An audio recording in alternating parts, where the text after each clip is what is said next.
സ്തോത്രം സ്തോത്രം സ്തോത്രം സ്തോത്രം സ്തോത്രം സ്തോത്രം. ഈ എഫേസ്യ ലേഖനത്തിൻ്റെ 1-ാം അധ്യായത്തിൽ ഒരു വാക്യം ഞാൻ നിങ്ങളോട് പറയാതെ ഒന്ന് ദയവായിട്ടൊന്ന് വായിച്ചു. എഫേസ്യ ലേഖനം 1-ാം അധ്യായത്തിലെ ഒരു സുപ്രധാന വാക്യം, 4-ാം വാക്യം.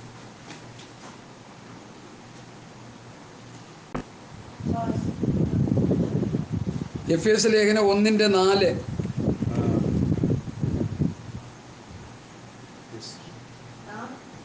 അത് തന്നെ.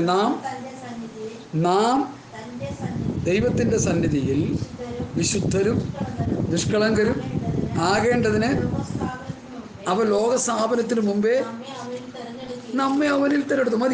മതി. ദൈവം നമ്മെ തിരഞ്ഞെടുത്തത് എന്തിനാ?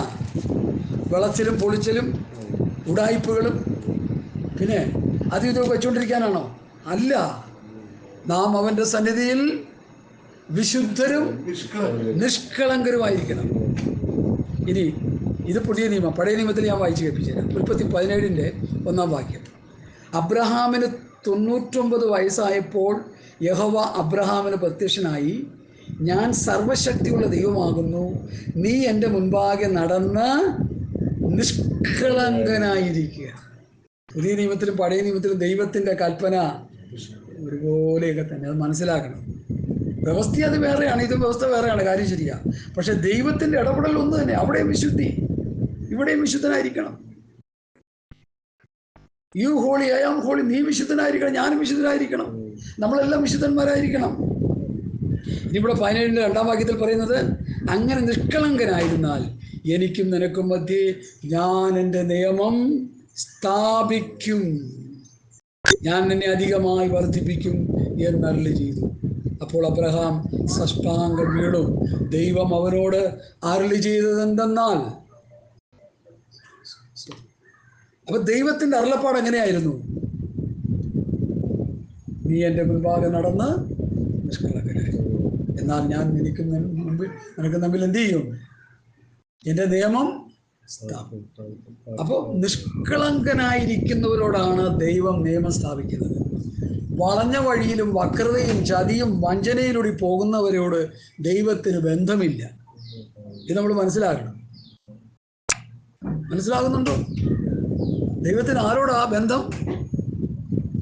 പറഞ്ഞേ. നിഷ്കളങ്കരായി നടക്കുന്നവരോട്. കളവും ചതിയും വഞ്ചനയും വക്രതയും തട്ടിപ്പും വെട്ടിപ്പും, ഇവിടെ പറഞ്ഞ കാര്യം അത് തന്നെ. ഈ പത്രോസിൻ്റെ 1-ാം ലേഖനത്തിലെ വിഷയം അത് തന്നെയാണെന്നേ. ഇത് പഠിച്ചാൽ മതി. ദുഷ്ടത, ചതി, വ്യാജഭാവം, അസൂയ, നുണ, ഇവയെല്ലാം നീക്കിക്കളയണം. നീക്കിക്കളഞ്ഞ് ഇപ്പോൾ ജനിച്ച ശിശുക്കളെ പോലെ, കുഞ്ഞുങ്ങളെ പോലെ മായമില്ലാത്ത പാൽ കുടിപ്പാൻ എന്ത് ചെയ്യണം? വാഞ്ചിക്കണം. പാൽ കുടിക്കാൻ വാഞ്ചയുണ്ടെങ്കിൽ ഒന്ന് വായിക്കുമ്പോൾ തന്നെ 3 പ്രാവശ്യം നിനക്ക് ഗ്രഹിക്കാൻ കഴിയും. മനസ്സിലാവും അത്.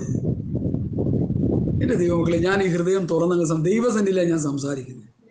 എനിക്ക് ആരെയും നോക്കേണ്ട കാര്യമില്ല. കാരണം വചനം പറയാൻ ആരെയും നോക്കേണ്ടതോ. കർത്താവിൻ്റെ സ്വഭാവം എന്തായിരുന്നു? ദൈവത്തിൻ്റെ വഴി നേരായി പഠിപ്പിക്കുന്നവനാ.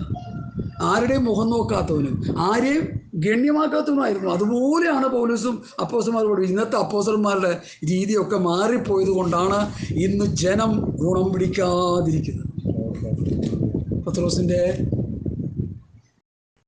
1-ാം ലേഖനം 2-ാം അധ്യായത്തിൻ്റെ തുടർച്ചയാണ് നമ്മൾ കേട്ടുകൊണ്ടിരിക്കുന്നത്. പറയാൻ മറന്നുപോയി. അതുകൊണ്ട് തന്നെ കേൾക്കുന്ന പ്രിയപ്പെട്ടവരെ, ഈ 1-ാം വാക്യത്തിൽ എഴുതിയിരിക്കുന്ന അവസ്ഥ നമ്മുടെ ജീവിതത്തിൽ ഉണ്ടായാൽ നമ്മൾ രക്ഷപ്പെട്ടു. ഈ മായമില്ലാത്ത പാല് കുടിച്ചാൽ എന്ത് പറ്റും? പറയിങ്ങോട്ടെ, വളർച്ചയുണ്ടാകും.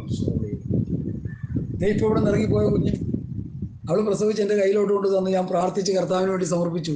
കർത്താവിൻ്റെ മഹത്വമുള്ള വേല ചെയ്യാൻ ഇടയാകട്ടെ കർത്താവേ. എൻ്റെ അപ്പനും അമ്മയും ആരും ഉദ്ദേശിക്കുന്ന പോലെ ആകരുത്, കർത്താവിൻ്റെ ഹിതത്തിനനുസരിച്ച് ജീവിക്കണേ. എനിക്കതല്ലേ പറയാൻ പറ്റത്തുള്ളൂ. കാരണം ഐത്യങ്ങളെല്ലാം വഴിവിട്ട് കിടക്കാം, നമുക്കറിയാതെ. അതുകൊണ്ട് ദൈവ വഴിയിലൂടെ ആ കുഞ്ഞ് നടക്കണേ എന്ന് പ്രാർത്ഥിച്ച് അങ്ങോട്ട് സമർപ്പിച്ചു കൊടുക്കാനിടയായി. സ്തോത്രം. നമുക്കത് ചെയ്യാൻ പറ്റത്തുള്ളൂ. അപ്പോൾ ഈ മായമില്ലാത്ത പാല് കുടിച്ചാൽ നമുക്ക് എന്ത് കിട്ടും? വളർച്ച കിട്ടും. ആ കുഞ്ഞിൻ്റെ കാര്യം ഞാൻ പറഞ്ഞ എന്തിനാ? ആ കൊണ്ടുപോയി തരുമ്പോൾ, ഇങ്ങോട്ട് തരുമ്പോൾ കണ്ണുടച്ച് ഇങ്ങനെ കിടന്ന് കീറി പൊളിക്കുമ്പോൾ പാല് കൊടുക്കും. അങ്ങനെ കൊടുത്ത് വളർത്തി ഇപ്പോഴോ അവൻ്റെ വായിൽ നിന്ന് വരുന്ന വർത്തമാനം കേട്ടാൽ നമ്മളെയൊക്കെ ഉപദേശിക്കും ചില സമയത്ത്. അങ്ങനെ ചെയ്യല് കേട്ടോ, ഇങ്ങനെ ചെയ്യല് കേട്ടോ എന്നൊക്കെ പറയാനിടയാക്കി ചില സമയത്ത്. ആ ഞാനത് കേട്ട് അന്തം വിട്ടു പോയിട്ടുണ്ട് ചില സമയം. പ്രിയ ദൈവമക്കളെ, എന്നെ കേൾക്കുന്ന വാത്സല്യ ദൈവമക്കളെ, എനിക്ക് നിങ്ങളോട് പറയാനുള്ളത് സ്തോത്രം, ദൈവവചനത്തിലൂടെ നിങ്ങളെ പ്രബോധിപ്പിക്കാനുള്ളത് സ്തോത്രം, നിങ്ങൾ ഈ ദൈവ വഴി വിട്ട് പോകാതെ ദൈവവചന വ്യവസ്ഥപ്രകാരം നിങ്ങൾ ജീവിച്ചാൽ ദൈവം നമ്മളെ അനുഗ്രഹിക്കും. എന്തനുഗ്രഹിക്കും? ആത്മീയമായി നമ്മൾ സ്വർഗത്തുണ്ടാകും. സ്വർഗത്തിൽ നമ്മൾ കാണും, അല്ലെങ്കിൽ സ്വർഗത്ത് കാണത്തില്ല. എനിക്കതേ പറയാനുള്ളൂ. ഈ വചനങ്ങളൊക്കെ കേട്ടനുസരിച്ച് ജീവിച്ചാൽ നമുക്ക് സ്വർഗത്ത് കാണാം. ഇല്ലെങ്കിൽ ഇവിടെ വെച്ച് ആ ചവപ്പെട്ടി കാണുന്ന അവസാനത്തെ കാഴ്ച തന്നെ, അതോടെ തീർന്ന്. ഇടയ്ക്ക് ഞാൻ ഒരു സഹോദരനോട് ചോദിച്ചു, എനിക്ക് പറയാൻ മടിയൊന്നുമില്ല. ഞങ്ങളുടെ ഉപദേഷ്ടാവ് മരിച്ചപ്പോൾ ഞാൻ ചോദിച്ചു, നീ എന്തിനാ കരയുന്നതെന്ന് ചോദിച്ചു. ഭയങ്കര കരച്ചില്ലേ. ഞാൻ പല പ്രാവശ്യം ചോദിച്ചു, സഹോദരൻ നിങ്ങൾ എന്തിനാ ഇങ്ങനെ കരയുന്നേ? ഈ ഇടയ്ക്ക് ഞാൻ ചോദിച്ചു, നിങ്ങൾ എന്തിനാ കരഞ്ഞതെന്ന് ചോദിച്ചു. അദ്ദേഹം പഠിപ്പിച്ച ഉപദേശമൊക്കെ വിട്ട് 4 കാരണം മറിഞ്ഞ് തോന്നിയാലോ പോയി. ആ കരച്ചിൽ വ്യാജമായിരുന്നില്ലേ എന്ന് ചോദിച്ചു. പുള്ളിക്ക് ഇഷ്ടപ്പെട്ടില്ല. ഇഷ്ടപ്പെടണ്ട. ഞാൻ പറഞ്ഞു, ഞങ്ങൾ കരയാത്തത്, അധികം കിടന്ന് കരയാത്തത്, മരിച്ചപ്പോൾ ഒരു കണ്ണീരൊക്കെ വന്നില്ലെന്നില്ല. ഞങ്ങൾക്ക് അവിടെ പോയി അപ്പച്ചനെ കാണാം. ഞങ്ങൾക്ക് അദ്ദേഹത്തെ അവിടെ പോയി കാണാമെന്നൊരു പ്രത്യാശയുള്ളതുകൊണ്ട് ഞാൻ കരഞ്ഞില്ല. തനിക്ക് ആ പ്രത്യാശ ഇല്ലാത്തതുകൊണ്ട് താൻ കിടന്ന് കീറിപ്പൊളിച്ചു. ഇപ്പൊ ഞാനെന്ത് ചെയ്യാനാ? ഇത് കേട്ടപ്പോൾ ഭയങ്കര വിഷമമായി പുള്ളി. അതൊന്നും അങ്ങനെയൊക്കെ പിന്നെ എങ്ങനെ പറയണം നിങ്ങളോട്? പിന്നെ എങ്ങനെ പറയണം? എന്നെ കേൾക്കുന്ന പറയുമ്പോൾ ദൈവം മുമ്പാകെ ഈ വ്യാജം ഒന്നും വിലപ്പോവില്ല കേട്ടോ. ഈ വ്യാജ കരച്ചിൽ നിന്നും ദൈവം മുമ്പാകെ വിലയില്ല. ആ മനുഷ്യൻ തന്ന പത്യവചനം, പത്യോപദേശം പുറം കാലുകൊണ്ട് തട്ടിക്കളഞ്ഞിട്ടല്ലേ നീ പോയിക്കൊണ്ടിരിക്കുന്നത്? പിന്നെ നീ എന്തിനാ അന്ന് കരഞ്ഞത്? അത് ജഡപ്രകാരമുള്ള വേർപാട്. പൗലോസ് എന്താ പറഞ്ഞ ജഡത്തെക്കുറിച്ച്? യേശുക്രിസ്തുവിന്റെ ജഡപ്രകാരം ഞാൻ അറിയുന്നില്ല. ജഡബന്ധങ്ങൾ എനിക്കില്ല. എൻ്റെ ഈ ഭാര്യയുമായിട്ടുള്ള ബന്ധം ഞാൻ മരിക്കുന്നവരേ ഉള്ളൂ. അത് കഴിഞ്ഞാൽ തീർന്നു. ഞാനൊരു സുഭാഷിൻ്റെ മോളോട് ചോദിച്ചു, മോളെ ഈ മരണം കഴിഞ്ഞാൽ എത്ര ദിവസം നമ്മൾ കരയും? 1 2 ദിവസം കരയും. പക്ഷെ അത് കഴിയുമ്പോൾ കരച്ചിലൊക്കെ പോകും. പിന്നെ പഴയ പോലെ ആവുമെന്ന് മനസ്സിലായില്ലേ? നമ്മളെല്ലാം അങ്ങനെ തന്നെ. മരണം നടന്നു കഴിഞ്ഞാൽ 2 3 ദിവസം ഇച്ചിരി കരയും. അത് കഴിയുമ്പോൾ ഇരട്ടി സന്തോഷത്തോടെ പോകും. പോയല്ലോ എന്ന് കരുതി സന്തോഷിക്കും പലരും. അങ്ങനെയുള്ള കുടുംബങ്ങളുണ്ട്, എനിക്കറിയാം. അതുകൊണ്ട് എന്നെ കേൾക്കുന്ന പ്രിയപ്പെട്ടവരെ, നമ്മൾ മരിക്കുന്നതിന് മുൻപായി എനിക്ക് നിങ്ങളോട് പറയാനുള്ളത്, ഒരു ശിശുവിനെ പോലെയുള്ള നിർമ്മലത നമ്മൾ പ്രാപിച്ചെടുക്കണം. നിങ്ങൾ തിരിഞ്ഞ് ശിശുക്കളെ പോലെ ആയിത്തീരുന്നില്ലെങ്കിൽ നിങ്ങൾ സ്വർഗരാജ്യത്തിൽ കടക്കയില്ല എന്ന് ഞാൻ സത്യമായിട്ട് നിങ്ങളോട് പറയുന്നു. അപ്പൊ എൻ്റെ വചനമാണോ ഇത്? നിങ്ങൾ തിരിഞ്ഞ് ശിശുക്കളെ പോലെ ആയില്ലെങ്കിൽ സ്വർഗരാജ്യത്തിൽ കടക്കത്തില്ല. ഉപദേശിമാരെ, സഹോദരി സഹോദരന്മാരെ, മാതാപിതാക്കളെ, കുഞ്ഞുങ്ങളെ, പ്രിയപ്പെട്ടവരെ, കർത്താവായ യേശുക്രിസ്തു രക്ഷിതമായി സ്വീകരിച്ച എല്ലാ പ്രിയപ്പെട്ടവരോടും എനിക്ക് പറയാനുള്ളത്, നിങ്ങൾ തിരിഞ്ഞ് ശിശുക്കളെ പോലെ ആയില്ലെങ്കിൽ സ്വർഗരാജ്യത്തിൽ നിങ്ങൾ കടക്കയില്ല. മാത്രമല്ല നരകത്തിലേക്ക് പോവുകയും ചെയ്യും. സ്വർഗത്തിൽ പോയില്ലെങ്കിൽ പിന്നെ എവിടെയാ പോണേ? അത് ഞാൻ പറയുമ്പോഴാണ് ആൾക്കാർക്ക് വിഷമം. എന്തിനാ വിഷമിക്കണേ? അതുകൊണ്ട് അങ്ങോട്ട് പോകാതിരിക്കാനായിട്ട് നല്ല വഴിയോട് ജീവിച്ചോണം, നല്ല നിലയിൽ ജീവിച്ചു പൊക്കോണം. അപ്പം ഈ വാക്യത്തിൽ നിന്ന് എനിക്ക് താഴോട്ട് പോകാൻ പറ്റുന്നില്ല, എങ്കിലും ഞാൻ പോയേ പറ്റുള്ളൂല്ലോ. അതുകൊണ്ട് ദൈവവചനമെന്ന മായമില്ലാത്ത പാല് കുടിച്ച് രക്ഷയ്ക്കായി വളരണം. 1 കൊരിന്ത്യർ ലേഖനം 3-ാം അധ്യായം മുഴുവൻ പഠിക്കുമ്പോൾ പൗലോസ് പറഞ്ഞു, എനിക്ക് ശിശുക്കളോടെന്ന പോലെ അത്രയേ നിങ്ങളോട് പറയാൻ കഴിയുന്നുള്ളൂ. നിങ്ങൾക്ക് വളർച്ചയില്ല. സ്തോത്രം. ഞാനത് വേണമെങ്കിൽ ഒന്ന് വായിച്ചു വിടാം. അത് വായിച്ചു വിട്ടില്ലെങ്കിൽ അതൊരു പാതകം പോലെ എനിക്ക് തോന്നുക. എന്നാൽ സഹോദരന്മാരെ, 1 കൊരിന്ത്യർ ലേഖനം 3-ാം അധ്യായം, എന്നാൽ സഹോദരന്മാരെ, നിങ്ങളോട് എനിക്ക് ആത്മീയരോട് എന്ന പോലെയല്ല, ജഡീകന്മാരോട് എന്ന പോലെ, ക്രിസ്തുവിൽ ശിശുക്കളായവരോട് എന്ന പോലെ അത്രേ സംസാരിപ്പാൻ കഴിഞ്ഞുള്ളൂ. ഹല്ലേലൂയ. ഭക്ഷണമല്ല പാലത്രേ ഞാൻ നിങ്ങൾക്ക് തന്നത്. ഭക്ഷിപ്പാൻ നിങ്ങൾക്ക് കഴിവില്ലായിരുന്നു, ഇപ്പോഴും കഴിവായിട്ടില്ല. ഇന്ന് നിങ്ങൾ ജഡീകന്മാരല്ലോ. അപ്പൊ ശിശു ആരാ? അതാണ് ഏറ്റവും വലിയ കുഴപ്പം.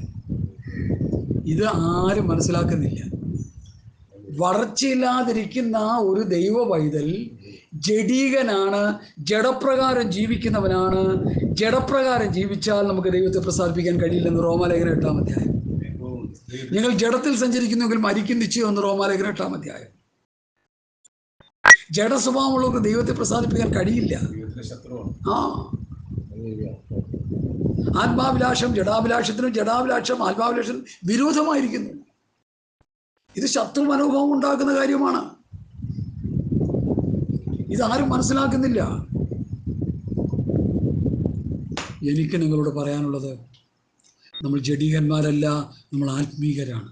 1 കൊരിന്ത്യർ ലേഖനം 3-ാം അധ്യായം പഠിക്കുമ്പോൾ അവിടെ 3 ഗ്രൂപ്പിനെ കുറിച്ച് പൗലോസ് പഠിപ്പിക്കുന്നുണ്ട്. ഒന്ന് ആത്മീകൻ, 1 കൊരിന്ത്യർ 2:15. ഒന്ന് ജഡീകൻ, 1 കൊരിന്ത്യർ 3:1 മുതൽ 4 വാക്യത്തിൽ.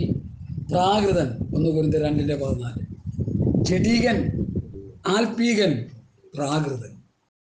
ജഡീകനും ആൽപീകനും സഭകൾ കിടപ്പുണ്ട്. എന്നാൽ സഭകളിൽ ഏറ്റവും കൂടുതൽ ആരാ? ജഡീകൻ. ജഡീകൻ ആരാ? ദൈവവചനം എന്ന മായമില്ലാത്ത പാൽ കുടിക്കാൻ കഴിയാത്ത ശൈശവാവസ്ഥയിൽ കിടക്കുന്ന ശിശുക്കൾ. ഈത്തുകൾ എന്തോ പറഞ്ഞുകൊണ്ടിരിക്കും? എപ്പോൾ നോക്കിയാലും പാല് പാല് പാല് എന്ന് പറഞ്ഞുകൊണ്ടിരിക്കും. പാല് കുടിക്കുക. പണ്ടൊരു വാസു പറഞ്ഞു, ഈ പാല് കുടിക്കുന്ന കുഞ്ഞുങ്ങൾ ചെയ്യുന്ന എന്താ? ഞങ്ങളുടെ കുഞ്ഞും പറയും, പാട്ട് ഭയങ്കര പാട്ടാണ്. ചില സമയത്ത് പാട്ട് ഒടുക്കത്തെ പാട്ട്. ഒരു സഭായത്തിൽ പകുതിയും പാട്ട് കൊണ്ട് തീർക്കുന്ന ജഡീകന്മാർ ശിശുക്കളാണ്. ഞാനവരെ കുറ്റം പറയുന്നില്ല. അവർ ആത്മീയ വളർച്ചയിലേക്ക് വരാതെ നിങ്ങൾക്ക് സ്വർഗരാജ്യമില്ല കുഞ്ഞുങ്ങളെ. എന്നോട് പിണങ്ങിയിട്ട് ഒരു കഥയുമില്ല. ഒരു ശവസംസ്കാര ശുശ്രൂഷയിൽ ഒരു സഹോദരന് ഇച്ചിരി സമയം കൊടുത്തപ്പോൾ അവൻ എഴുതിയ പാട്ടെടുത്ത് പാടി ജനത്തെ പുളകമണിയിച്ചു. ആ മരിച്ചു കിടക്കുന്ന സഹോദരനെ ചൂണ്ടിക്കൊണ്ട്, ഒരിക്കൽ മരണവും പിന്നെ ന്യായവിധിയും ദൈവം മനുഷ്യന് നിയമിച്ചിരിക്കുന്നു. മരണാനന്തര ജീവിതം, മരിച്ചു കഴിഞ്ഞാൽ ക്രിസ്തുവോടൊപ്പമായിരിക്കണം എന്നുള്ള ഉറപ്പ് പ്രാപിക്കണമെന്ന് 3-4 വചനഭാഗം എടുത്ത് പ്രസംഗിക്കേണ്ട സ്ഥാനത്ത് ഈ ഒരു പാട്ട് പാടി ആൾക്കാരെ അങ്ങ് പുളകമണിയിച്ചു. കാരണം പുള്ളി എഴുതിയ പാട്ടാ, ഒരു ഡപ്പാങ്കൂത്ത് പാട്ട്. അത് കേട്ടാൽ തന്നെ നമുക്ക് അരിശം വരും. അതുകൊണ്ട് എന്നെ കേൾക്കുന്ന പ്രിയപ്പെട്ടവരെ, വചനം വിട്ടുള്ള യാതൊരു കളിയും നമുക്കില്ല. അവൻ അവളെ വചനത്തോടുകൂടിയ ജലസ്നാനത്താൽ വെടിപ്പാക്കി കറ ചുളുക്കം വാട്ടം മാലിന്യമില്ലാത്ത അവസ്ഥയിലേക്ക് അവളെ മാറ്റിയെടുത്തു. ആരെ? സഭയെ. എന്നെ കേൾക്കുന്ന ആ പ്രിയപ്പെട്ടവരെ, നമ്മൾ ഈ ദിവസങ്ങളിൽ ദൈവവചനം വായിക്കുകയും പഠിക്കുകയും ധ്യാനിക്കുകയും ചെയ്യേണ്ട ആവശ്യകത വളരെയാണ്. വചനത്തിൽ നിന്ന് സഭകൾ അകന്നുപോയി. വചനത്തിൽ എന്ന് പറഞ്ഞാൽ ഞാൻ തിരിച്ചു പറയുന്നു, പഥ്യവചനം, പഥ്യോപദേശം, പുതിയ നിയമ വചന വ്യവസ്ഥയിൽ നിന്ന് സഭകൾ പോയി. IPCയിലെ ഒരു പാസ്റ്റർ, 86 വയസ്സിൽ മരിച്ചൊരു പാസ്റ്റർ, PM ജോസഫാണോ AM ജോസഫാണെന്നറിയില്ല, ജോസഫ് ഒരു പ്രായമുള്ളൊരു പാസ്റ്ററാണ്. നമ്മുടെ അപ്പച്ചനെ പോലെയൊക്കെ ഇരിക്കും. അദ്ദേഹം പറയുക, നമ്മുടെ പാസ്റ്റർമാരെല്ലാം സങ്കീർത്തനമുള്ളതുകൊണ്ടാണ് രക്ഷപ്പെട്ട് കിടക്കുന്നത്. കേട്ടില്ലേ? അതേ പറഞ്ഞു. ഒട്ടുമുക്കാലം പ്രസംഗങ്ങളിൽ അത് പറഞ്ഞിരിക്കുക, സങ്കീർത്തനമുള്ളതുകൊണ്ട് രക്ഷപ്പെട്ടിരിക്കുക. ഇല്ലെങ്കിൽ തീർന്ന് കട്ടയം പടവും മുടക്കി വീട്ടിൽ പോയിരുന്ന വേറെ വല്ല പണി ചെയ്യേണ്ടി വരും. ഇത് പാടിക്കൊണ്ടിരുന്നാൽ കുഴപ്പമില്ല, ഓതറാഴ്ച കിട്ടിക്കൊണ്ടിരിക്കും, കീശ നിറഞ്ഞുകൊണ്ടിരിക്കും. കുട്ടികളെ MBA പഠിപ്പിക്കുക, ഡോക്ടറെ പഠിപ്പിക്കുക, ആ പഠിപ്പിക്കുക, ഈ പഠിക്കുക, വിദേശത്ത് പോകുക, എല്ലാ പരിപാടിയും ചെയ്ത് നിർത്തിയാൽ പഥ്യവചനം പഥ്യോപദേശം പ്രസംഗിക്കാൻ തുടങ്ങിയ തോത്രാഴ്ച പാത്രം കാലി. വിശ്വാസികളെല്ലാം പണ്ട് അപ്പത്തിന്നാൻ വന്നവരെല്ലാം വിട്ടുപോയതുപോലെ യേശുവിൻ്റെ പറയുകയൊന്നുമല്ല, എല്ലാം അങ്ങ് പോകും. പോയി കഴിഞ്ഞ് പിന്നെ ആര് കാണും? ഒരു ചെറിയ ന്യൂനപക്ഷം കാണും. അതാ ഇപ്പം നിങ്ങൾ എൻ്റെ മുമ്പിൽ ഇരിക്കുന്ന നിങ്ങളതാ ന്യൂനപക്ഷം. ദൈവത്തിന് ന്യൂനപക്ഷം മതി. ചെറിയ ആട്ടിൻകൂട്ടമേ ഭയപ്പെടാൻ. കർത്താവ് എല്ലാത്തിനും നമുക്ക് വചനം കിട്ടും കേട്ടോ. അതുകൊണ്ട് സ്തോത്രം. ഈ മായമില്ലാത്ത പാല് കുടിച്ച് ആത്മീയ വളർച്ച പ്രാപിക്കുവാൻ പത്രോസിലൂടെ ദൈവത്തിൻ്റെ ആത്മാവ് നിങ്ങളെ പ്രബോധിപ്പിക്കുന്നു. അത് ഞാൻ എൻ്റെ ഭാഷയിലെടുത്ത് പറഞ്ഞതേ ഉള്ളൂ. 2-ാം വാക്യത്തിലേക്ക് ഒരു കർത്താവ് ദയാലുവെന്ന് നിങ്ങൾ ആശിച്ചിട്ടുണ്ടല്ലോ. മനുഷ്യർ തള്ളിയതെങ്കിലും ദൈവസന്നിധി ശ്രേഷ്ഠവും മാന്യവുമായ ജീവനുള്ള കല്ലായ അവൻ്റെ അടുക്കൽ വന്നിട്ട് നിങ്ങളും ജീവനുള്ള കല്ലുകൾ എന്ന പോലെ ആത്മീയ ഗൃഹമായി യേശുക്രിസ്തു മുഖാന്തരം ദൈവത്തിന് പ്രസാദമുള്ള ആത്മീയാഗം കഴിപ്പാൻ തക്ക വിശുദ്ധ പുരോഹിത വർഗമാകേണ്ടതിന് പണിയപ്പെടും. 5 വാക്യങ്ങൾ നമ്മൾ വായിച്ചു. അപ്പോൾ ഇവിടെ പത്രോസ് പറയുന്ന ഒരു പ്രയോഗം വളരെ വലുതാണ്. ജീവനുള്ള മനുഷ്യർ തള്ളിയതെങ്കിലും ശ്രേഷ്ഠവും മാന്യവുമായ ജീവനുള്ള കല്ലായ അവൻ്റെ അടുക്കൽ. ഈ ജീവനുള്ള കല്ല് ഏതാ? യേശു ക്രിസ്തുവാണ്. ഈ കല്ലിനെ പ്രവൃത്തി പുസ്തകം 4-ാം അധ്യായം, എല്ലാവരും എടുത്തോട്ടെ, എല്ലാവരും പ്രവൃത്തി പുസ്തകം 4-ാം അധ്യായം ഒന്ന് ഉറച്ച് വായിക്കണേ. ആ വാക്യം വായിച്ച് കേൾപ്പിക്കണം. പത്രോസിൻ്റെ പ്രാരംഭ പ്രസംഗങ്ങളിലെ മർമ്മപ്രസക്തമായൊരു വാക്യമാണ്. വാക്യം പറഞ്ഞുതരാം. 4-ാം അധ്യായം നിങ്ങൾക്ക് 10-ാം വാക്യം മുതൽ വായിക്കാം.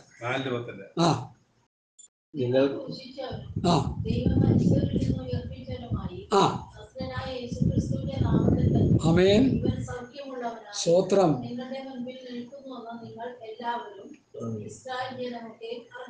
ആമേൻ. ആമേൻ. ശ്രദ്ധിക്കണേ. വീട് പണിയുന്നവരായ നിങ്ങൾ തള്ളിക്കളഞ്ഞിട്ട് കോണിന്റെ മൂലക്കല്ലായി തീർന്നവൻ കല്ല് ഇവൻ തന്നെ. കോണിന്റെ മൂലക്കല്ലായി തീർന്ന കല്ല്, ആ കല്ലാണ് ഈ കല്ല്. യേശുക്രിസ്തു ആകുന്ന കല്ല്.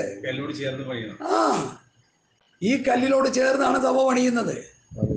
അതൊക്കെ പോയിന്ന്. മൂലക്കല്ലാകുന്ന യേശുക്രിസ്തുവിനെയാണ് പത്രോസ് ഇവിടെ പ്രസംഗിക്കുന്നത്. മറ്റൊരുത്തരും രക്ഷയില്ല, ഞാൻ രക്ഷിക്കപ്പെടുവാൻ ആകാശത്തിന് കീഴിൽ മനുഷ്യരുടെ നൽകപ്പെട്ടത് വേറൊരു നാമമില്ല. ഏതായി? യേശുക്രിസ്തു ആകുന്ന നാമം. വീട് പണിയുന്നവരായ നിങ്ങൾ തള്ളിക്കളഞ്ഞിട്ട് കോണിന്റെ മൂലക്കല്ലായി തീർന്ന കല്ല് ഇവൻ തന്നെ. ഉത്സവത്തിന്റെ ദിനത്തിൽ ഒരുത്തനെ വിട്ടുതരിക പതിവുണ്ട്. യേശുവിനെ വേണോ ബർബാസിനെ വേണോ? മൂലക്കല്ലിനെ അപ്പം തള്ളിക്കളഞ്ഞു ഇസ്രായേലിന്. ഇസ്രായേൽ മക്കൾ ആരാ? എല്ലാം കള്ളന്മാരും കവർച്ചക്കാരുമാണ്. അതായത് ബർബാസിന്റെ ആൾക്കാരെ.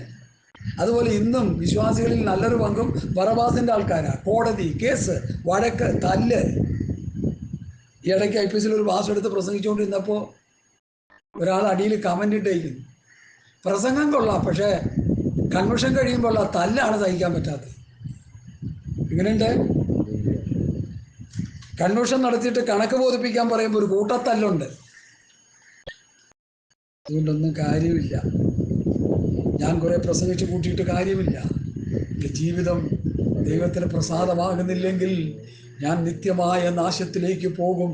അതുകൊണ്ട് എൻ്റെ സഹോദരങ്ങളെ, എൻ്റെ ജീവിതത്തിൽ വരുന്ന തെറ്റുകുറ്റങ്ങളെ ഓരോ ദിവസങ്ങളും കണ്ടുണർന്ന് ശുദ്ധീകരണം പ്രാപിച്ച് ക്ഷമായാചനം പ്രാപിച്ച് ഞാൻ ദൈവത്തോടും മനുഷ്യനോടും നിരപ്പ് പ്രാപിച്ച് ഒരു കുറ്റമറ്റ മനസാക്ഷിയുള്ളായി ജീവിപ്പാൻ പൗലൂസിനെ പോലെ ഞാനും ശ്രമിച്ചു കൊണ്ടിരിക്കുക. പൗലൂസ് പറഞ്ഞു, നിങ്ങൾ എന്നെ അനുകരിപ്പിൻ, ഞാൻ നിങ്ങൾക്ക് കാണിച്ച മാതൃക പ്രകാരം നടക്കുന്നവരെയും കുറിക്കൊള്ളുവിൻ. ആരായി കുറിക്കൊള്ളുന്നത്? കള്ളൻ അരിവെച്ചന്മാരല്ലേ എന്ന് കുറിക്കൊള്ളുന്നത്? കോടതി കയറുന്നവനല്ലേ കുറിക്കൊള്ളുന്നത്? ഇപ്പോൾ ഓരോരുത്തർക്കും ഓരോ സഭാ സ്പിരിറ്റ്. IPCക്കാർക്ക് IPC സ്പിരിറ്റ്, ഷാരോൺകാർക്ക് ഷാരോൺ സ്പിരിറ്റ്, ചർച്ച് ഓഫ് ഫുഡുകാർക്ക് church of food spirit, faith സിറ്റിക്കാർക്ക് ഫെയ്ത്ത് സിറ്റി സ്പിരിറ്റ്,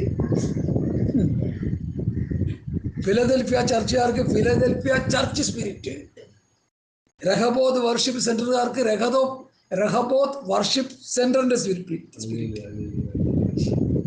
എന്താണ്? അപ്പോസ്തലന്മാർ ശിഷ്യന്മാരെ കർത്താവിനോട് ചേർത്ത് നിർത്തി, ഉപദേശം പറഞ്ഞ് ചേർത്ത് നിർത്തി.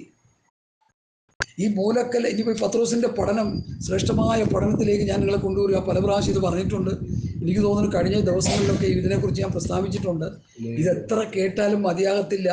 ഇതൊരു 100 പ്രാവശ്യം കേട്ടാലേ ഒരു പ്രാവശ്യമെങ്കിലും മനസ്സാവുമല്ലെന്നാണ് എനിക്ക് തോന്നുന്നത്. എല്ലാവർക്കും അല്ല, ചിലർക്കൊക്കെ ദൈവാത്മാവുള്ളവർക്കും ചിലർ വചന ദാഹമുള്ളവർക്കൊക്കെ പെട്ടെന്ന് മനസ്സിലാവും. ചിലർക്കൊന്നും ഇത്ര മനസ്സിലാകത്തില്ല. കാരണം ഞങ്ങൾ ഈ വചനഭാഗം പഠിച്ചപ്പോൾ എൻ്റെ ഓർമ്മ ശരിയെങ്കിൽ ഒരു 2-3-4 വർഷം ഒന്നും മനസ്സിലായില്ല. അതുകൊണ്ട് ഞാൻ ജോസഫ് നിങ്ങളൊക്കെ പറയുന്നത്, നിങ്ങളിത് കേട്ട് കേട്ട് കേട്ട് കേട്ട് കേട്ട് കേട്ട് ഇത് ഗ്രഹിക്കണം, അതിനുവേണ്ടി പ്രാർത്ഥിക്കണം. ഇവിടെ പൗലോസ് പറയുന്നൊരു പത്രോസ് പറയുന്നൊരു മഹത്തരമായ കാര്യമാണ്. എന്താ? മനുഷ്യർ തള്ളിയതെങ്കിലും ദൈവത്തിൽ ശ്രേഷ്ഠവും മാന്യവുമായ ജീവനുള്ള കല്ലായ അവൻ്റെ അടുക്കൽ വന്നിട്ട്. അപ്പൊ ജീവനുള്ള കല്ലായ അവൻ്റെ അടുക്കൽ എങ്ങനെയാ വരുന്നത്?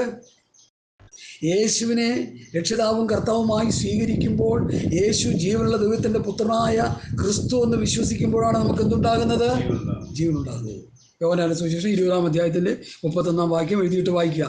യേശു ദൈവപുത്രനായ ക്രിസ്തു എന്ന് നിങ്ങൾ വിശ്വസിക്കേണ്ടതിനും വിശ്വസിച്ചിട്ട് അവൻ്റെ നാമത്തിൽ നിങ്ങൾക്ക് ജീവനുണ്ടാകേണ്ടതിനും ഇതെഴുതുന്നു. ഇതൊന്നും അധികം പ്രസംഗിക്കാത്ത കാര്യങ്ങൾ. അതുകൊണ്ടാണ് ഞാൻ പറയുന്നത്, നോട്ട് ചെയ്ത് പഠിക്കുക. ഇതൊക്കെ പാസ്റ്റർമാർക്ക് ഇത് പ്രസംഗിക്കാനൊന്നും നേരമില്ല. അവർ സങ്കീർത്തനം വായിച്ചിങ്ങനെ പോകുന്നത്. സങ്കീർത്തനം ഉള്ളതുകൊണ്ട് അവർ രക്ഷപ്പെട്ട് കിടക്കുന്നത്, സങ്കീർത്തനം ഉള്ളതുകൊണ്ട് അവർ കുഞ്ഞുങ്ങളെ പഠിപ്പിക്കുന്നത്, സങ്കീർത്തനം ഉള്ളതുകൊണ്ട് അവർ ജീവിച്ച് കിടക്കുന്നത്. അല്ലെങ്കിൽ പണ്ടേ പോയല്ലേ ഈ ലോകത്ത്. മനസ്സിലാക്കണം സഹോദരങ്ങളെ, സങ്കീർത്തനത്തോട് എനിക്ക് ഒരു എതിർപ്പുമില്ല. മശികാ സങ്കീർത്തനങ്ങൾ എന്ന് പറയുന്ന മനോഹരമായ സങ്കീർത്തനങ്ങൾ എത്ര എണ്ണം ഉണ്ടെന്നറിയാമോ? അത് വായിച്ച് ക്രിസ്തുവിനെ കുറിച്ച് അവിടെ പറഞ്ഞിരിക്കുന്നത് നമ്മൾ പഠിക്കണം. നല്ല കാര്യങ്ങളാണ്. ഈ 94 പറഞ്ഞപ്പോൾ ഒരു കാര്യം എനിക്ക് മനസ്സിലായി. ഉൽപ്പത്തി മുതൽ മലാഖി വരെ യേശുക്രിസ്തുവിനെ കുറിച്ച് മനോഹരമായ നിലയിൽ പ്രവാചകന്മാർ പറഞ്ഞു പഠിപ്പിച്ചിട്ടുണ്ട്. എന്നാൽ യേശുക്രിസ്തു പറഞ്ഞ ഒരു കഷ്ണം വാചകം അവിടെയും കിട്ടത്തില്ല. ക്രിസ്തുവിനെ കുറിച്ച് പറയുന്നുണ്ട്, ക്രിസ്തുവിനെ കുറിച്ച് പറയുന്നുണ്ട്, ക്രിസ്തു പറഞ്ഞത് കിട്ടുന്നു. ക്രിസ്തു പറഞ്ഞാലല്ലേ ജീവനുള്ളൂ. ഞാനും കൂടി സംസാരിച്ചത് ആത്മാവും ജീവനോ. കർത്താവ് പറഞ്ഞാലേ ജീവനുള്ളൂ. യേശുക്രിസ്തു വിശ്വസിക്കുന്നല്ലേ ജീവനുള്ളൂ. ഇവിടെ അങ്ങനെയല്ലേ യോഹന്നാൻ പറയുന്നത്, യേശുക്രിസ്തു ജീവനുള്ള ദൈവത്തിന്റെ പുത്രനായ ക്രിസ്തു നിങ്ങൾ വിശ്വസിക്കേണ്ടതിന്, വിശ്വസിച്ചിട്ട് അവന്റെ നാമത്തിൽ ജീവൻ ഉണ്ടാകേണ്ടതിന് ഇതെഴുതുന്നു. ആ എത്യോപ്യക്കാരനെ സ്നാനപ്പെടുത്താൻ വേണ്ടി കൊണ്ടുപോവുക. അപ്പോൾ എന്താ ചോദിക്കുന്നത്? ഫിലിപ്പോസ് എന്താ ചോദിച്ചത്? യേശുക്രിസ്തു ജീവനുള്ള ദൈവത്തിന്റെ പുത്രനായ ക്രിസ്തു നീ വിശ്വസിക്കുന്നുവോ? വിശ്വസിക്കുന്നു. ഇന്ന് നമ്മൾ സ്നാനപ്പെടുത്തുന്നതാ, അത് കറക്റ്റാണത്. സ്നാനപ്പെടുത്താൻ ആ വാക്യം തന്നെ പറയണം. അങ്ങനെ വിശ്വസിക്കുന്നവനെ ജീവനുള്ളൂ. വിശ്വസിക്കുന്നവന് ഹൃദയത്തിന്റെ ഉൾത്തട്ടിൽ എന്ന് പറഞ്ഞാൽ അവൻ ആത്മീയ ജീവൻ വന്നു. ആദാമി പാപം നിമിത്തം ചത്തുപോയ ആത്മാവ് ജീവിക്കപ്പെടുകയാണ്. അപ്പൊ ഇവിടെ അങ്ങനെ ജീവൻ പ്രാപിച്ച കല്ലാണ് രക്ഷിക്കപ്പെട്ട കല്ല്. ആ കല്ലിനെയാണ് പിതാവിൻ്റെയും പുത്രൻ്റെയും നാമത്തിൽ കൊണ്ടുവന്ന് എന്ത് ചെയ്യുന്നത്? മുക്കുന്നത്. ഇന്ന് മുക്കുന്ന കല്ലുകളൊന്നും യേശു ജീവനുള്ള ദൈവത്തിൻ്റെ പുത്രനായ ക്രിസ്തു എന്ന് വിശ്വസിച്ചിട്ടല്ല മുങ്ങുന്നത്. യേശുവിൻ്റെ കടം മാറ്റി, യേശുവിൻ്റെ കഷ്ടത മാറ്റി, യേശുവിൻ്റെ കണ്ണീര് തുടച്ചു, യേശുവിൻ്റെ 4 മക്കൾക്ക് 4 രാജ്യത്തേക്ക് വിസ തന്നു. അതൊക്കെ പറയുന്നത്. ഇതൊക്കെ എനിക്ക് കേൾക്കും തോറും എനിക്ക് ഭയങ്കര വിഷമമാണ്. അതുകൊണ്ട് ഞാനിതിനെ പൊളിച്ച് പറഞ്ഞുകൊണ്ടിരിക്കുന്നത്. കഷ്ടത മാറ്റാനും കണ്ണീര് തുടയ്ക്കാനും റിയൽ എസ്റ്റേറ്റ് ബിസിനസ് തരാനും കോടിക്കണക്കിന് രൂപ തരാനും ഉള്ള ക്രിസ്തുവിനെയാണ് ഇന്നത്തെ കള്ളപ്രവാചകന്മാരും ദുരുപദേഷ്ടകന്മാരും ന്യൂ ജനറേഷൻ പാസ്റ്റർമാരും പ്രസംഗിച്ചു കൊണ്ടിരിക്കുന്നത്. അവരും എൻ്റെ സഹോദരങ്ങൾ തന്നെയാണ്. പക്ഷെ എന്ത് ചെയ്യുക? കള്ളപ്രവന്മാരായിപ്പോയി, ദുരുപദേഷ്ടകന്മാരായിപ്പോയി. എൻ്റെ കുടുംബത്തിൽ ഞങ്ങൾ 6 പേരുള്ളതിൽ ഒരുത്തനൊരു കള്ളനായി തീർന്നാൽ ആരെങ്കിലും എന്നോട് ചോദിക്കും, നിങ്ങൾ എത്ര മക്കളുണ്ട്? 6 മക്കളുണ്ട്. അതിൽ ഒരുത്തൻ കള്ളനാന്ന് ഞാൻ പറയും. ഇനി പറഞ്ഞതിനെന്താ കുഴപ്പം? എനിക്ക് പറയാം, നമ്മളൊക്കെ ഈ പൊതിഞ്ഞു കൊണ്ടു നടക്കുന്ന ഈ കുഴപ്പം ദൈവസന്നിധിയിൽ ഉള്ളതുപോലെ പറഞ്ഞ് എൻ്റെ കള്ളൻ സഹോദരനെ രക്ഷിക്കണം കർത്താവ് എന്ന് പറയാം. കർത്താവ് രക്ഷിക്കുവനെ. നമുക്ക് എന്തെങ്കിലും ഇച്ചിരി ക്രെഡിറ്റ് കിട്ടുന്ന കാര്യങ്ങളാണ് നമ്മൾ പറയുന്നത്. എന്താ ഇങ്ങനെയൊക്കെയാണ്. ഇപ്പോൾ മറ്റുള്ളവർ കേൾക്കും, കൊള്ള ഇത്ര വലിയ ആളാണ്. നമ്മുടെ കുടുംബവും നമ്മുടെ പ്രിയപ്പെട്ടവരും നശിച്ചു കിടക്കുന്നുവെന്ന് ദൈവത്തോട് നിലവിളിക്കാൻ പറ്റുമോ നിങ്ങൾക്ക്? ഞാൻ കർത്താവിനോട് നിലവിളിച്ച് കിടക്കുക. ആത്മീയമായി ചത്തു കിടക്കുന്ന എൻ്റെ കുടുംബത്തിലെ അംഗങ്ങൾക്ക് ഒരു ആത്മീയ ജീവൻ കൊടുക്കണം കർത്താവേ എന്ന് പ്രാർത്ഥിച്ചുകൊണ്ടിരിക്കുക. രക്ഷിക്കപ്പെട്ടവരാണെങ്കിൽ അവരും യഥാർത്ഥ പാതയിലേക്ക് വരാത്തതുകൊണ്ട് അവരെ യഥാർത്ഥ വഴിയിലേക്ക് നടത്തണം കർത്താവേ എന്ന് ഞാൻ പ്രാർത്ഥിച്ചുകൊണ്ടിരിക്കുക. അല്ല എന്ത് ചെയ്യാനാ? അല്ലല്ല. അപ്പോൾ ഇവിടുത്തെ വിഷയം ശ്രദ്ധിക്കണേ. മനുഷ്യർ തള്ളിയ കല്ല് യേശുക്രിസ്തു. ഇവനെ വേണ്ട, പ്രവാസിനെ മതിയെന്ന് പറയുമ്പോൾ തള്ളിയത് ശരിയായല്ലോ. മനുഷ്യർ തള്ളിയതെങ്കിലും ദൈവസേനയിൽ ശ്രേഷ്ഠവും മാന്യമായി. അപ്പം മനുഷ്യർ തള്ളിയതെങ്കിലും ഈ കല്ല് ദൈവസേനയിൽ എന്താണ്? ശ്രേഷ്ഠവും മാന്യവുമായ കല്ലാണ്. യേശു കർത്താവ്. മനുഷ്യർ തള്ളിയെങ്കിലും പിതാവ് തള്ളിയിട്ടില്ല അവനെ, കർത്താവിനെ. പിതാവ് എന്താ പറഞ്ഞ് സ്നാനപ്പെട്ടപ്പോൾ? ഇവൻ എൻ്റെ പ്രിയപുത്രൻ, എവര് ചെവി കൊടുപ്പിൻ. യഹൂദ പരീക്ഷകൾ യേശുക്രിസ്തുവിനെ തള്ളിക്കളഞ്ഞപ്പോൾ ഹല്ലേലൂയ, സ്വർഗീയ പിതാവ് പറഞ്ഞു, ഇവൻ എൻ്റെ പ്രിയപുത്രൻ, ഇവന് ചെവി കൊടുക്കാം. എവന് ചെവി കൊടുക്കുക. ഇവൻ പറയുന്ന വചനങ്ങൾ ആത്മാവും ജീവനും. അത് കേട്ടാൽ നിങ്ങൾക്ക് രക്ഷപ്പെടാം, ഇല്ലെങ്കിൽ നിൻ്റെയൊക്കെ കാര്യം പോക്കാന്ന് പറഞ്ഞു. അല്ല പിന്നെ. അതുകൊണ്ട് എന്നെ കേൾക്കുന്ന പ്രിയപ്പെട്ടവരെ, മനുഷ്യർ തള്ളിയ കല്ല പിതാവാം ദൈവം മൂലക്കല്ലായിട്ടു. എവിടെ മൂലക്കല്ലായിട്ടു? പുതിയ നിയമസഭയുടെ മൂലക്കല്ല്. ഞാൻ എൻ്റെ സഭയെ പണിയും, പാതാള ഗോപുരത്തിനെ ജയിക്കയില്ല. യേശുക്രിസ്തു പറഞ്ഞ ഞാൻ എൻ്റെ സഭയെന്ന് പറഞ്ഞ ആ സഭയുടെ കല്ലാരാണ്? യേശുക്രിസ്തു തന്നെയാണ്. ആ മൂലക്കല്ലിൽ വിശ്വസിക്കണം.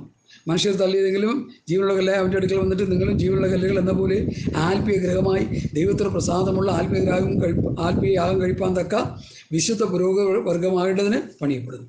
ഞാൻ ശ്രേഷ്ഠവും മാന്യവുമായ മൂലക്കല്ല് സിയോനിലിടുന്നു, അവൻ വിശ്വസിക്കുന്ന ഏവൻ ലജ്ജു പോവുകയില്ല. അത് പഴയ നിയമത്തിലൊരു കോട്ടിങ്ങാണ് എന്ന് തിരുവഴുത്തിൽ കാണുന്നുവല്ലോ. വിശ്വസിക്കുന്ന നിങ്ങൾക്ക് ആ മാന്യതയുണ്ട്. നീ ക്രിസ്തുവിൽ വിശ്വസിച്ചാൽ അതേ മാന്യത നിനക്ക് കിട്ടും, യാതൊരു സംശയമില്ല. മനുഷ്യർ നിങ്ങൾ എത്ര തള്ളിക്കളഞ്ഞാലും യേശുക്രിസ്തുവിൽ വിശ്വസിച്ച് ശുദ്ധീകരണം പ്രാപിച്ച് തെറ്റുകുറ്റങ്ങളെ ഏറ്റുപറഞ്ഞ് നീ മുൻപോട്ട് പോയാൽ ക്രിസ്തുവിനുള്ള മാന്യത നിനക്കും എനിക്കും കിട്ടും സഹോദര, യാതൊരു സംശയവുമില്ല.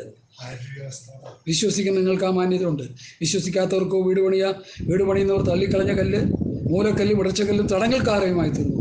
വചനമനുസരിക്കിയാൽ ഇടറിപ്പോകുന്നു, അതിനവരെ വെച്ചുമിരിക്കുന്നു. അത് യഹൂദന്മാരാണ് ഈ കല്ല് തള്ളിക്കളഞ്ഞത്. അവർക്ക് ഈ കല്ല് ഇടച്ചക്കല്ല.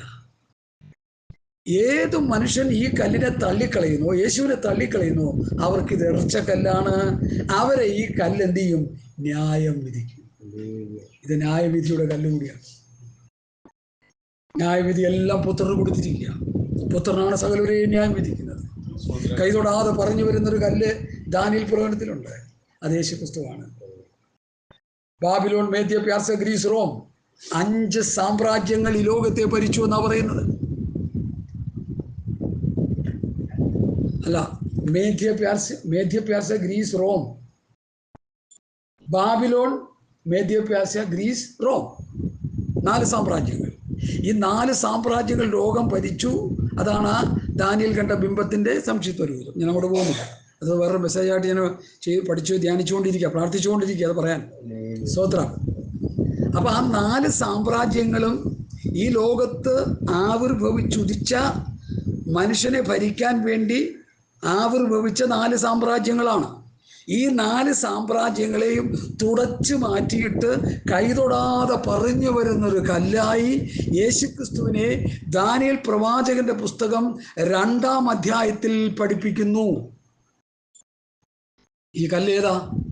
കൈതൊടാതെ പറഞ്ഞു വരുന്ന കല്ല് ഏതാ? യേശുക്രിസ്തു. ഈ കല്ലിൻ്റെ പ്രവൃത്തി എന്താ? ലോകത്തിൽ ആവിർഭവിച്ച 4 സാമ്രാജ്യങ്ങളെയും 4 ഭരണ സംവിധാനങ്ങളെയും തകർത്ത് തരിപ്പടമാക്കി യേശുക്രിസ്തു ഈ ഭൂമിയെ 1000 ആണ്ട് ഭരിക്കുമെന്നാണ് ആ വെളിവ് കെട്ട രാജാവ് കണ്ട സ്വപ്നത്തിൻ്റെ സംക്ഷിപ്ത രൂപം. വലിയ പഠനങ്ങളാണിതൊക്കെ. നിങ്ങൾക്കൊരു പക്ഷേ ഇതൊന്നും പറഞ്ഞാൽ മനസ്സിലാകത്തില്ല. കാരണം പഴയ നിയമത്തിലെ ദാനിയേൽ പ്രവചനവും വെളിപ്പാട് പുസ്തകവും യാശയാ പ്രവചനം, യിരെമ്യാവ്, യെഹെസ്കേൽ, ദാനിയേൽ ഇങ്ങനെയുള്ള പ്രാവചന പുസ്തകങ്ങളൊക്കെ നന്നായി വായിച്ചു പഠിച്ച് ഗ്രഹിച്ചവർക്ക് ഈ കാര്യങ്ങൾ മനസ്സിലാകത്തുള്ളൂ. അല്ലാത്തവർക്ക് ഒരു പുകമുറ പോലെ കിട്ടും. സാരമില്ല, അത് പല പ്രാവശ്യം കേട്ട് വരുമ്പോൾ നമുക്കത് മനസ്സിലാക്കാൻ കഴിയും. അപ്പോൾ വിശ്വസിക്കുന്ന നിങ്ങൾക്ക് ആ മാന്യതയുണ്ട്. വീട് പണിയുന്നവർ തള്ളിക്കളഞ്ഞ കല്ല് മൂലക്കല്ലും ഇടച്ചക്കല്ലും തടങ്ങൽപ്പാറയുമായി തീർന്നു. അവർ വചനമനുസരിക്കാൻ ഇടറിപ്പോകുന്നു, അതിനവരെ വെച്ചുപിടിക്കുന്നു. ആരാ? യഹൂദന്മാർ മാത്രമല്ല, യേശുക്രിസ്തുവിനെ ആര് വിശ്വസിക്കുന്നില്ലയോ അവരെല്ലാം ഇടറിപ്പോകാനിടയായിത്തീരും. മനസ്സിലായല്ലോ? സ്തോത്രം. ഇനി ഈ കല്ലിനെ കുറിച്ച് 1 പത്രോസിൻ്റെ ലേഖനം നമ്മൾ പഠിച്ചു കഴിഞ്ഞു. 1 പത്രോസ് 2:4 മുതൽ 8 വരെയുള്ള വാക്യങ്ങൾ. ഇനി ഈ കല്ലിനെ കുറിച്ച് പറയുന്ന ഭാഗം എടുക്കാം. എടുത്താട്ടെ. ഏതാ ഭാഗം? 1 കൊരിന്ത്യർ ലേഖനം 3-ാമത്തെ എടുത്തോ. ഈ കഴിഞ്ഞ ദിവസം ഞാനൊരു സഹോദരനോടത് പറയാനിടയായി. പല പ്രാവശ്യം ഞാൻ മെസ്സേജായിട്ട് ഇത് പറഞ്ഞിട്ടുണ്ട്. കേട്ടവരെല്ലാം പഠിച്ച് ഗ്രഹിച്ചു എന്ന് വിശ്വസിക്കുന്നു. ഒന്നുകൂടി ആഴത്തിൽ ഗ്രഹിപ്പാൻ ഇത് നിങ്ങൾക്ക് പ്രയോജനമായി ഭവിക്കട്ടെ എന്ന് ഞാൻ ആത്മാർത്ഥമായി പ്രാർത്ഥിക്കുന്നു. സ്തോത്രം. 1 കൊരിന്ത്യർ ലേഖനം 3-ാം അധ്യായത്തിലെ 10 മുതൽ 15 വരെയുള്ള ആ വാക്യങ്ങൾ ഞാൻ വായിക്കുന്നു. എനിക്ക് ലഭിച്ച ദൈവകൃപയ്ക്കൊത്തവണ്ണം ഞാൻ ജ്ഞാനമുള്ള ഒരു പ്രധാന ശില്പിയായി അടിസ്ഥാനമിട്ടിരിക്കുന്നു. മറ്റൊരുത്തൻ മീതെ പണിയുന്നു. താനെങ്ങനെ പണിയുന്നു എന്ന് ഓരോരുത്തൻ നോക്കിക്കൊള്ളട്ടെ. യേശുക്രിസ്തു എന്ന് ഇട്ടിരിക്കുന്ന അടിസ്ഥാനക്കല്ല്, അടിസ്ഥാനമല്ലാതെ, അതായത് യേശുക്രിസ്തു ഇട്ടിരിക്കുന്ന അടിസ്ഥാനക്കല്ല്, അതിനെക്കുറിച്ചാണ് പോലീസ് പറയുന്നത്. യേശുക്രിസ്തു ഇട്ടിരിക്കുന്ന അടിസ്ഥാനമല്ലാതെ മറ്റൊന്നിടുവാൻ ആർക്കും കഴിയുകയില്ല. ആ അടിസ്ഥാനത്തിന്മേൽ ആരെങ്കിലും പൊന്ന്, വെള്ളി, വിലയേറിയ കല്ല്, മരം, പുല്ല്, വൈക്കോൽ എന്നിവ പണിയുന്നുവെങ്കിൽ അവനവൻ്റെ പ്രവൃത്തി വെളിപ്പെട്ടു വരും. ആ ദിവസം അതിനെ വെളിവാക്കും. അത് തീയോടെ വെളിപ്പെട്ട് വരും. ഓരോരുത്തരുടെ പ്രവൃത്തി തീ തന്നെ ശോധന ചെയ്യും. ഒരുത്തൻ പണിത പ്രവൃത്തി നിലനിൽക്കുമെങ്കിൽ അവന് പ്രതിഫലം കിട്ടും. ഒരുത്തൻ്റെ പ്രവൃത്തി വെന്തുപോയെങ്കിൽ അവന് ഛേദം വരും. താനോ തീയിൽ കൂടി എന്ന പോലെ അത്രേ രക്ഷപ്പെടും. അപ്പോൾ ഇവിടെ പറയുന്നത് യേശുക്രിസ്തുവാകുന്ന മൂലക്കല്ലിലൂടെ ചേർത്ത് പണിയപ്പെടുന്ന ഒരു പണിയെക്കുറിച്ചാണ് പൗലൂസ് ഇവിടെ പഠിപ്പിക്കുന്നത്. പത്രോസ് പറയുന്ന ഈ ഉപദേശവും പൗലൂസ് പറയുന്ന ഈ ഉപദേശവും എഫേസ്യ ലേഖനം 2-ാം അധ്യായത്തിൻ്റെ 19, 11, 12, 20, 21 വാക്യങ്ങൾ പറയുന്ന ഉപദേശങ്ങൾ കൂടി ചേർത്ത് പഠിക്കുമ്പോഴാണ് സഭ പണിയാനുള്ള ഉപദേശം നമുക്ക് കിട്ടുന്നത്. ഹല്ലേലൂയ.